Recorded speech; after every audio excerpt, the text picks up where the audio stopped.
선지자 스바냐는 본문 12절에서 내가 곤고하고 가난한 백성을 네 가운데에 남겨두리니 그들이 여호와의 이름을 의탁하여 보호를 받을지라, 이렇게 말씀했습니다. 본문 속에 남겨두신 자, 남겨두리니, 이 남겨둔 이들은 바벨론 포수기를 지나서 이스라엘로 귀환한 이스라엘 사람들을 나타내기도 하고, 영적인 의미에서 현대 교회를 의미하기도 합니다.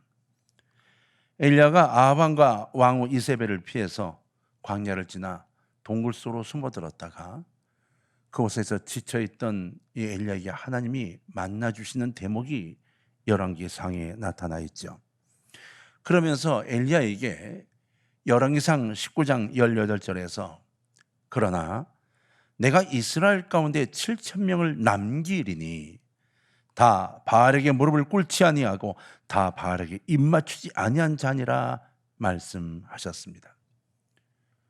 당당했던 엘리야가 강력한 하나님의 역사 권능 가운데에 아합과 이세벨의 우상의 선지자들, 제사장들을 다 죽이고, 그리고 갑자기 피곤함이 닥치며 영적으로 무너지면서 도망을 시작했죠.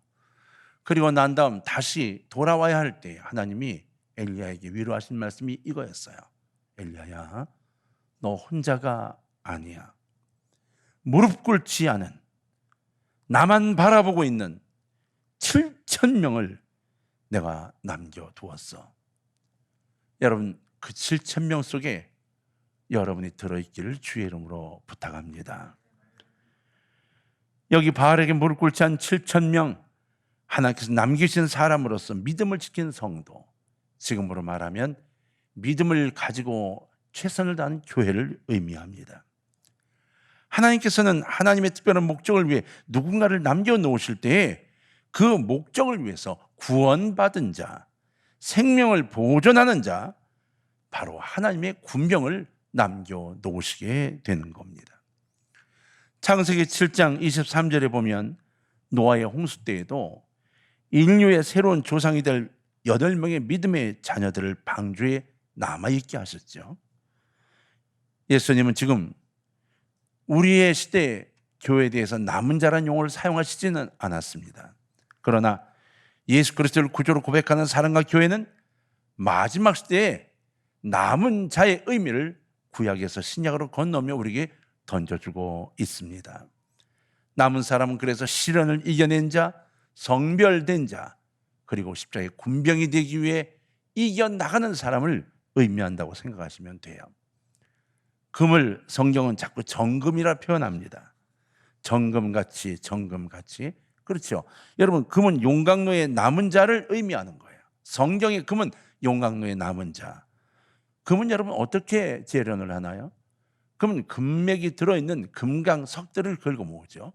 이 모아서 이거를 커다란 기계에 집어넣고 이 돌을 부숩니다. 요즘은 이제 로라 같은 데다 집어넣어서 부순다고 하는데, 옛날에는 절구 같은 것에 쿵쿵쿵쿵 이렇게 기계가 쪄서 그걸 잘다르게 부숴버리죠. 그리고는 물 흐르는 곳에 그 돌들을 지나가게 합니다. 그러면 돌과 부서진 흙들은 다 물에 떠내려가고 이 무거운 금 사금들만 쭉 한 곳에 모이게 돼요. 그 금을 모아서 용광로에 놓고 재련하는 겁니다.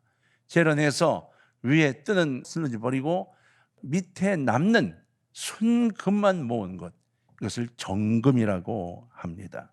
맞습니다. 이렇듯 여러 번의 어려움을 겪고 나고 나야 우리가 귀히 여기는 금이 되는 거죠. 그렇듯이 남은 사람들, 성경이 말하는 남은 자, 이 남은 사람들은 정금 같은 자이며 성별된 자, 곧 오늘 교회의 모형인 것입니다. 그렇다면 남은 자는 누구를 의미하는 것일까? 이 교회 중에도 어떤 사람을 의미하는 것일까? 이것을 한번 살펴봐야 되지 않겠어요? 왜냐하면 우리는 반드시 남은 자가 되어야 하기 때문입니다. 남은 자는 겸손한 사람입니다. 다시 말하면 곤고한 사람이다, 이렇게 볼 수도 있어요. 겸손한 사람은 참 힘든 시기를 맞고 살아가는 거예요. 겸손하게 사는 사람은 금방 복 받을 것 같지만 아니요. 세상 사람들이 겸손한 사람들을 얼마나 이용하려고 하는지 모릅니다. 공동 번역에는 남은 자를 길을 못 펴는 사람 이렇게 기록했어요. 그리고 새 번역 성경에는 겸손한 사람으로 번역했어요. 이 두 번역 중에 새 번역에 있는 겸손한 사람의 번역이 훨씬 더 옳은 것으로 판단이 됩니다. 하나님의 나라는 선택받은 백성이 들어가는데 그 선택의 기준이 겸손이었던 겁니다. 교만한 자는 하나님의 선택에서 제외됩니다. 교만한 사람은 하나님보다 자기 자신을 더 의지하고 자랑하기 때문에 하나님의 선택을 받지 못하게 됩니다. 그렇습니다. 기억을 해야 될 게 있어요. 하나님은 교만한 자를 물리치시고 겸손한 자를 찾으십니다. 여러분, 투표하는 걸 이렇게 보면요, 세상은 투표할 때 본인의 자랑을 얼마나 하는지 모릅니다. 국회의원 뭐 뽑을 때나 뭐 할 때 보면 자기가 어디를 해서 뭐 어떻게 해서 뭐 어떻게 해서 얼마나 자랑을 하는지 모릅니다. 근데 신기하게 교회에 무슨 직이 있어 투표를 할 때는 겸손한 사람이 이상하게 뽑힙니다. 제가 뭘 얼마를 했고 뭐 어떻게 하고 뭐 어떻게 하고 큰 자랑 늘어놓은 사람 다 어이구 얘 그러면서 표가 많이 나오지 않습니다. 왜? 우리 모두가 다 하나님이 하신 일이라고 생각하고 있기 때문인 것 같아요. 전 참 좋은 현상이라고 봅니다. 여러분, 베드로전서 5장 5절에 젊은 자들아 이와 같이 장로들에게 순종하고 다 서로 겸손으로 허리를 동이라. 하나님은 교만한 자를 대적하시되 겸손한 자에게는 은혜를 주시느니라 했습니다.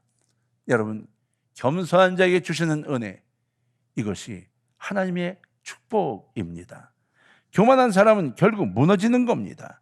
겸손을 허리를 동이라고 했어요. 하나님은 교만한 자를 질책하신다는 게 아니라 대적하신다고 했어요. 여러분, 겸손으로 주 앞에 나오시기를 바랍니다. 요한 웨슬레이는 말하기를 하나님께서는 그 사람이 세상에서 무엇이었느냐 이거 묻지 않으신다는 거예요. 그걸 묻지 않고 어떻게 살았느냐 하는 것을 물으실 것이다, 이렇게 설교했어요. 요한에서의 설교 중에 이 대목이 굉장히 유명한 대목인데, 당신들이 어떻게 살았냐가 중요하다, 무엇으로 살았냐가 아니라 당신이 회장이었거나 장로였거나 목사였거나 대통령이었거나 아무 상관이 없다. 하나님이 너를 만날 때는 어떻게 살았는가, 하나님의 이름을 붙잡고 어떻게 세상을 살아왔는가를 보신다고 웨슬레이는 계속 강조했습니다. 하나님께 나아가는 길은 겸손을 통해서입니다. 겸손을 통하지 않고는 하나님께 나아갈 수가 없습니다. 그런 의미에서 겸손의 완성은 회개입니다. 여러분, 모든 교회가 강조해야 할 가장 중요한 것이 기도의 이 회개라는 부분이에요. 항상 말씀드리죠. 기도의 90%는 회개해야 합니다. 맞습니다. 회개할 게 없다고요? 아닙니다. 회개할 것이 없다는 것은 성령이 나에게 역사하지 않았다는 것이고 내 스스로 이미 교만해져 있다는 것을 고백하는 거나 다름없어요. 가만 무릎 꿇고 기다려 보십시오. 새록새록 아니 이것까지 회개해야 되는가 하는 것까지 떠오르기 시작하고 성령의 역사 속에서 제가 못났다고 울게 됩니다. 주님을 만나시고 여러분의 회개가 여러분의 삶의 절반이 넘어가면 참 좋겠습니다. 자기 자신을 내세우면서 하나님을 만날 수는 절대로 없습니다. 자기 자신을 의지하면서 하나님의 은혜를 받는 것은 더욱더 없습니다. 야고보서 4장 6절에 그러나 더 큰 은혜를 주시나니 그러므로 일렀을 때 하나님이 교만한 자를 물리치시고 겸손한 자에게 은혜를 주신다 하였느니라 했습니다. 여러분, 하나님께 도달하는 유일한 길, 그것은 겸손입니다. 예수님은 친히 말씀하시기를 마태복음 24장 11절에서 12절에 보니까 너희 중에 큰 자는 너희를 섬기는 자가 되어야 하리라. 누구든지 자기를 높이는 자는 낮아지고 누구든지 자기를 낮추는 자는 높아지리라 말씀하셨습니다. 어느 목사님이 너무 피곤하시고 이 허리가 안 좋으셔서 어느 분들을 만나서 인사하실 때 허리를 이렇게 깊이 숙이지 못하고 안녕하시냐고 그리고 자리에 가서 앉으셨대요. 그리고 일을 다 마무리하고 댁에 돌아오셨는데 다른 목사님이 전화가 오셔가지고, 목사님, 그 아무개 목사님이 목사님 되게 교만한 것 같다고 얘기를 하셔서, 그런 분이 아니고 몸이 좀 안 좋으신 것 같다고 얘기를 하고 나니까 진짜 목사님이 허리가 좀 불편해 보이셔서 전화를 했다고 그러더래요. 그 이야기를 들으시고 이 목사님이 기도하셨대요. 하나님, 허리가 아프고 너무 피곤해. 허리를 다 제대로 못 숙였더니 남들이 교만하게 보는 모양입니다. 제가 교만하면 좋겠습니까? 하나님, 교만해 보여도 안 좋으시잖아요. 그러니까 허리를 숙일 수 있도록 도와주옵소서 기도했대요. 응답이 왔다는 거예요. 기가 막힌 응답이. 허리가 아프긴 아픈데 인사할 때만 안 아프더라는 거예요. 그 얘기를 듣고 얼마나 웃었는지 몰라요. 그 목사님이 하나님이 응답하셨어요. 그런데 말이에요, 아파 죽겠는데 인사할 때만 안 아파요. 이렇게 막 얼마나 웃었는지 몰라요. 아유, 기도를 똑바로 하시죠. 우리가 막 웃었는데 참 귀한 경험을 하셨다, 우리가 그랬어요. 그래요, 여러분. 남에게 교만하게 보이는 것 자체가 하나님 영광을 가리는 겁니다. 표정을 웃는 표정으로 바꿉시다. 서로 미소 지읍시다. 서로 낮아집시다. 목례에서 허리를 숙이는 인사로 바꿔봅시다. 누구보다 하나님 앞에 겸손한 자가 됩시다. 그 사람이 하나님이 남겨놓으시는 사람이 되는 겁니다. 두 번째로, 남는 사람은 가난한 사람입니다. 경제적으로요? 아닙니다. 마태복음 5장 3절에 심령이 가난한 자는 복이 있다고 했습니다. 천국이 그들의 것이라고 했어요. 구약 성경에서 가난한 자는 하나님의 백성을 가리키는 말이었습니다. 오늘 본문 속에도 있습니다만 이들은 외적 기준으로 볼 때는 약한 자요, 무능한 자요, 힘없는 자들입니다. 어느 누구도 인정해 주지 않는 사람들이었습니다. 세상에서는 가난한 자를 인정해 주지 않지만 하나님은 인정해 주십니다.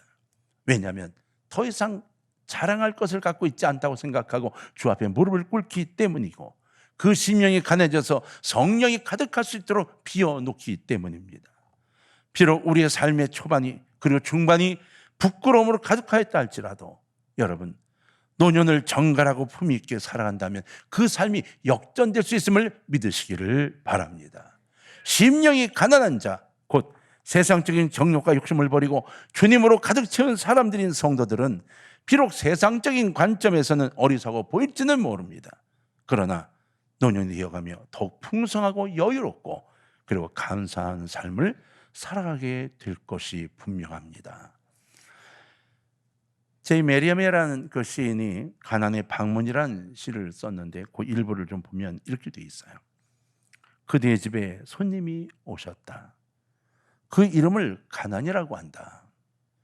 그대는 이 손님을 그대의 객실로 인도하려는가 거절하려는가? 그대가 만일 이 손님을 반가이 맞으면 그는 선물로 인내, 강건, 극기, 지혜, 신앙이라는 귀한 보물을 선사할 것이며, 그대가 만일 그의 방문을 거절하면 그는 그대에게 질병, 나약, 고립, 실망, 낙심 같은 것들을 남기고 갈 것이다. 그러므로 그대는 가난을 환영하지 않으면 안 된다. 이렇게 기록했어요. 가난한 삶을 사는 시인의 입장에서 인생을 살아보면서 가난을 멀리할 것이 아니라 이 땅의 육체적 가난도 내가 받아들여 감사하며 살아갈 때 더 많은 것들을 얻을 수 있음을 이분은 깨달은 겁니다.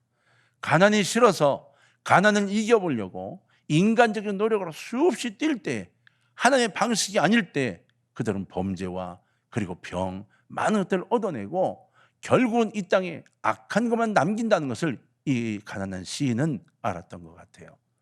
우리 목적이 어디 있는가요? 우리의 목적이 육적 가난에서 벗어나는 건가요? 아니요. 여러분, 우리의 목적은 심령이 가난한 것입니다. 주 앞에 두 손을 모고 기도할 때마다 주의 음성이 들리는 사람, 성령의 역사가 있을 때마다 채워놓을 빈 그릇이 많은 사람, 그 사람을 하나님은 마지막 십자가의 군병으로 남겨놓으시는 겁니다. 세 번째로, 이 남겨놓는 사람은 어떤 사람일까? 하나님의 중심의 사람입니다. 하나님이 중심인 사람, 내 마음에 내 중심의 모든 것들이 하나님으로 되어 있는 사람. 본문 13절에 이스라엘의 남은 자는 악을 행하지 아니하며 거짓을 말하지 아니하며 입에 거짓된 혀가 없으며 먹고 누울지라도 그들을 두렵게 할 자가 없으리라, 이렇게 말씀했어요. 남은 자가 이렇다고 말씀한 거예요. 구별된 삶을 살아가는 사람들입니다. 여러분, 목사가 설교를 잘하고 교회 건축도 잘하고 교회 경영도 잘하고 총회에서 활동도 잘하고 좋겠죠. 그러나 아주 더 중요한 게 무엇인가요? 은혜로운 목사님, 은혜가 풍성한 목사님, 성도들을 사랑하고 이해하고 서로 하나 되는 목사님이 더 중요하지 않은가요? 어떤 사업을 하는 성도님이 공장에서 이제 이 사업을 시작해서 커져가면서 큰 회사가 되어져 가기 시작했어요. 이제 중소기업에서 조금 더 큰 회사로 바꾸면서 사장실 옆에 기도실을 만들었어요. 기도실을 만들고 그냥 수시로 시간이 날 때마다 기도실에 들어갔어요. 그리고 주님, 오늘이요 이러이러한 일들이 있었어요. 오늘 그래서 아침에 회의할 때 이런 이야기를 했어요. 그리고 사사건건 주님 앞에 고백하기 시작했어요. 그 시간이 얼마나 즐거운지, 모든 직원들에게 사장실에 내가 없으면 하나님 방으로 오세요, 이렇게 온 회사에 이야기를 할 정도로 기도실이 아주 반가운 장소가 됐죠. 그리고 그 기도실을 사용하고 나서 회사가 더욱더 풍하고 발전하기 시작을 해서 계속되는 이 주문 때문에 공장이 24시간 돌아가야 됐습니다. 점점 더 번창하고 사업적인 만남이 만나지게 하면서 어떤 현상이 생기기 시작했을까요? 맞습니다. 많은 사람들을 만나고 고객들을 만나야 해서 기도실에 들어가는 시간이 줄어들기 시작한 거예요. 기도실 문 점점 열리는 숫자가 줄더니 결국은 기도실 문을 잠가놓은 상태로 그냥 오랜 세월을 지나게 된 겁니다. 급하면 방에서 잠깐 기도하고 나가고 이렇게 그냥 기도실이 비어있게 된 거예요. 그러던 어느 날 또 누군가를 만나러 나가려고 사장실 문을 뜩 나서는데 기도실에서 누가 벌컥 열리더니 누가 나오는 거예요. 보니까 회사 청소를 맡는 아주머니가 기도실에서 나오시는 거예요. 아유, 아주머니 뭐 하시는 거냐고 그랬더니 그 아주머님이 이렇게 말씀하셨대요. 사장님께서 너무 바빠지셔가지고 하나님을 만나시지 못하신다고 사모님이 며칠 전 전화를 하셨어요. 이 기도실 문 열 수 있냐고, 열쇠 갖고 있냐고. 제가 있다 그랬더니 오늘 사모님이 오셔서 사장님 대신이라도 하나님을 만나셔야 한다고 문을 열어달라 해서 문을 열어드렸거든요.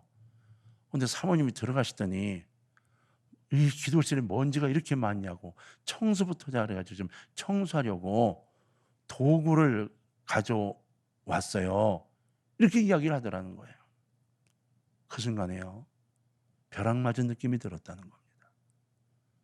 그리고 바로 옆에 서 있던 거울을 들여다보는데 거울 속에 서 있는 자기가 아닌 것 같더라는 거예요.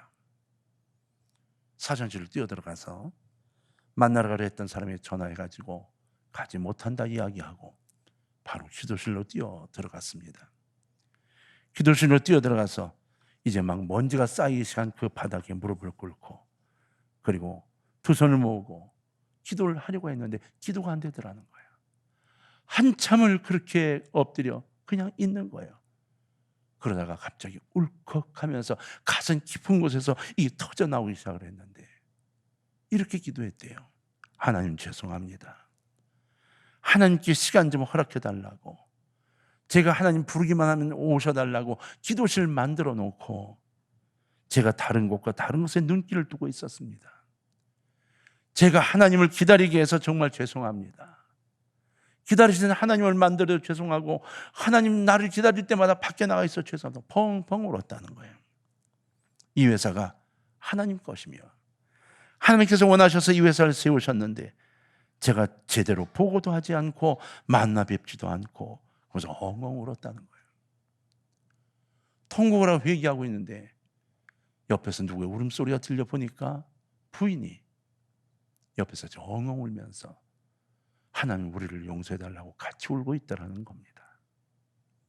저는 이 이야기를 듣고 그 회사가 분명히 성공할 거라고, 주식하는 사람들에게 이 회사 주식을 사야 된다고 얘기한 적이 있습니다. 사랑하는 동광의 가정 여러분, 우린 지금 무엇의 삶의 목적을 두고 있습니까? 하나님 중심의 삶을 살아가고 계십니까? 13절에 이스라엘의 남은 자는 악을 행하지 아니하며 거짓을 말하지 아니하며 입에 거짓된 혀가 없으며 먹고 누울지라도 그들을 두려워할 자가 없으리라 하셨습니다. 여러분, 가슴에 주님을 모시고 주님과 대화하며 주님을 위해 살아가시는 분들이 되시기를 부탁합니다. 네 번째로, 남은 자는 하나님만을 의지하는 사람입니다.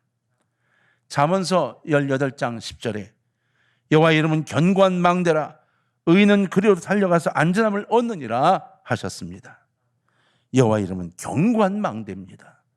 의인은 그리로 달려가 안전함을 얻을 수 있다는 거예요. 하나님밖에 없습니다. 안전함을 얻는다는 것, 이건 다른 표현으로 의지하다, 의탁하다는 표현을 갖고 있어요. 피난할 수 있다는 뜻을 갖고 있다는 거예요. 힘들고 어렵다고요? 하나님을 의지하고 거기에 피난할 수 있다는 겁니다. 표준 세번역 성경에는 주의 이름을 의지하는 자 이렇게 되어 있습니다. 하나님의 이름은 그의 존재와 인격과 권능을 상징합니다. 따라서 하나님 이름을 의탁한다는 것은 하나님만 섬기고 하나님만 의지함으로써 그분의 보호를 받는다는 의미가 되는 것입니다. 여러분, 나의 하나님, 그 이름이 여러분 속에 꽉 차기를 주의 이름으로 부탁합니다. 예수님을 부를 때 히브리 사람들은 예수아라고 부릅니다. 여호수아, 예수아. 근데 예수아라고 찬송을 할 때 하고 예수라고 부를 때 느낌이 좀 달라요. 우리가 예수 이러는 거 하고 예수아 이거 느낌이 좀 다르고, 예수아 이거 하고 예수하고 좀 달라. 그래서 왜 그럴까 생각해보면 음률 자체가 아자가 붙어서 그런데 왜 그런가 생각을 했는데 실은요, 불러서 다른 게 아니에요. 히브리 사람들이 예수아를 부를 때는 메시아를 기다리는 메시아닉들이 그 찬송을 부르는데, 구약적 유대의 믿음을 갖고 왔던 이들이 메시아가 이 땅에 오셨다는 사실을 분명히 가슴에 두고 믿으면서 예수를 부를 때마다 그냥 우리가 부르는 것처럼 예수님, 주여 예수님 이렇게 부르는 게 아니고 예수 나의 주 이렇게 부르는 게 아니라 이 저 속에서부터 메시아인 예수여 하고 부르고 있었기 때문이었다는 걸 알게 됐어요. 여러분, 우리는 어떻게 예수님을 부르는가요? 나의 주님 할 때 주님은 나에게 어떻게 느낌으로 다가오나요? 이스라엘의 이 메시아냐들은 주여라고 부를 때 저 속에서 끓어오르는 이 그리움으로 부른다고 합니다. 사랑하는 동광의 가족 여러분, 우리 주님을 부르시면서 최선을 다하여 주님을 가슴속에 품고 의지하며 부르실 수 있는 여러분과 내가 되기를 주의 이름으로 부탁을 드립니다. 스바냐 3장 17절에 너희 하나님 여호와가 너희 가운데 계시니 그는 구원을 베푸실 전능자시라. 그가 너로 말미암아 기쁨을 이기지 못하시며 너를 잠잠히 사랑하시며 너로 말미암아 즐거이 부르며 기뻐하시리라 하리라 하였습니다. 우리가 찬송으로 굉장히 많이 부른 성구입니다. 공의로우신 하나님은 악을 용납하지 않으십니다. 그러나 남은 자가 되어 악을 행치 아니하며 하나님을 의지할 때 그의 죄를 용서하시며 십자가의 군병으로 마지막 시대를 위한 특수한 임무자들로 남겨놓으십니다. 여러분들이 이 시대의 마지막 십자가의 군병이 되시기를 주의 이름으로 부탁합니다. 오늘 여러분, 이 한 해 우리에게 명령하신 명령을 따라 십자가의 군병이 되었으면 좋겠어요. 사랑하는 동광의 가족 여러분, 하나님 앞에서 겸손한 사람이 되기를 주의 이름으로 부탁합니다. 하나님 앞에서 가난한 자가 되기를 부탁합니다. 하나님 중심의 삶을 사는 사람이 됩시다. 하나님만 의지하는 사람이 되어 봅시다. 마지막 시대 하나님께서 남기실 십자가의 군병이 필요한 때입니다. 오늘 십자가의 군병에 입대하시는 축복이 있으시기를 주의 이름으로 축원합니다.